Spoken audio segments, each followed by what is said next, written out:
আবু তো আদনান খারাপ মানুষ। আবু তো আদনান খারাপ মানুষ, পচা মানুষ, জঘন্য মানুষ। তোমার সাথে আমি একমত, তুমি তার সাথে থেকো না। সে যদি খারাপ মানুষ হয় তার সাথে তুমি থেকো না। তোমার বুঝতে হবে সে ইসলামিক একজন বক্তা। সে শুধু তোমার একার মানুষ না, সে সারা দেশের, সারা জাতির, সারা বিশ্বের।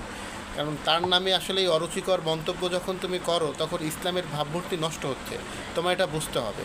সে আসলে পারিবারিক কোনো গণ্ডির ভিতরে এখন আটকে নেই। এই যে একজন ইসলামিক বক্তার নামে আসলে এই সমস্ত অরুচিকর বক্তব্য দিচ্ছ, আর যদি সে সেটা হয়েও থাকে তুমি তার সাথে থেকো না। এই ধরনের মন্তব্য করে, আর আবু আদনান যেভাবে আসলে আল্লাহর কাবাগরের নিয়ে কথা বলছে, একটা মুসলমান মানুষ কখনো এভাবে কথা বলে মিথ্যা বলতে পারে না। আর সে একজন ইসলামিক বক্তা, সে কী নিয়ে কথা বলতেছে সেটা নিজেও সে জানে। অতএব আল্লাহর নবীকে নিয়ে কথা বলছে এবং ওই কাবা শরীফ নিয়ে কথা বলছে। আমার মনে হয় আবু আদনান একজন ভালো মানুষ। তাকে নিয়ে আসলে হয়তোবা তার বউ হয়তোবা ভাইরালের নেশায় তাকে ধরছে, তার ভাইরাল হতে হবে।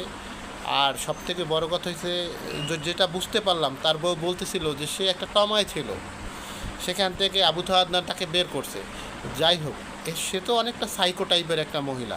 তো এই ধরনের মহিলারা অনেক কিছুই করতে পারে। আর যুগে যুগে প্রমাণ আছে, নারীর পাল্লায় যে ছেলে পড়ছে সে শেষ, সে শেষ। এটাই বাস্তবতা। আমার কথা হয়েছে, আবু আদনান একজন ইসলামিক বক্তা। তাকে আসলে এভাবে জাতির কাছে ছোট করার কোনো অধিকার তোমার নাই। সে যদি খারাপ হয় তার সাথে তুমি থেকো না। তাকে ছোট করে তুমি শুধু নিজেই ছোট হচ্ছ না, টোটাল ইসলামকে সবার কাছে খাটো করে দিচ্ছ। এটা ঠিক না।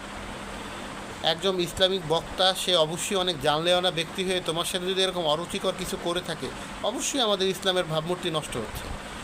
আর সে তো এটা করার মতো, সে তো নিজে বলছে সেটা করেনি। আল্লাহর কাবা শরীফ নিয়ে কথা বলছে।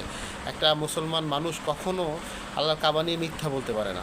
যে মানুষ সে মিথ্যা বলতে পারে না। আর সে যেহেতু ইসলামের একজন বক্তা, সে কখনোই এগুলো নিয়ে মিথ্যা বলবে না। অতএব আমি সবাইকে বলতে চাই এটাই, আবু আদনান একজন ভালো মানুষ। সে একজন সুস্থ এবং রুচিসম্মত একটা মানুষ। সে আসলে আমাদের সবার পছন্দের একটা মানুষ। বাংলাদেশের 10 জন যদি প্রিয় মানুষ থাকে, ইসলামিক বক্তা থাকে, তার ভিতরে সেও একজন। আমি বলবো, এই আপুকে বলবো, এই ধরনের অরুচি কথা করে শুধু আবু আদনানকেই ছোটো করতেছেন না, ইসলামকে ছোটো করতেছেন। এগুলো কইরেন না। আপনাদের পারিবারিক ব্যাপারগুলো পারিবারিক গণ্ডির ভিতরেই রাখেন। এটা এভাবে বাইরে আইনেন না।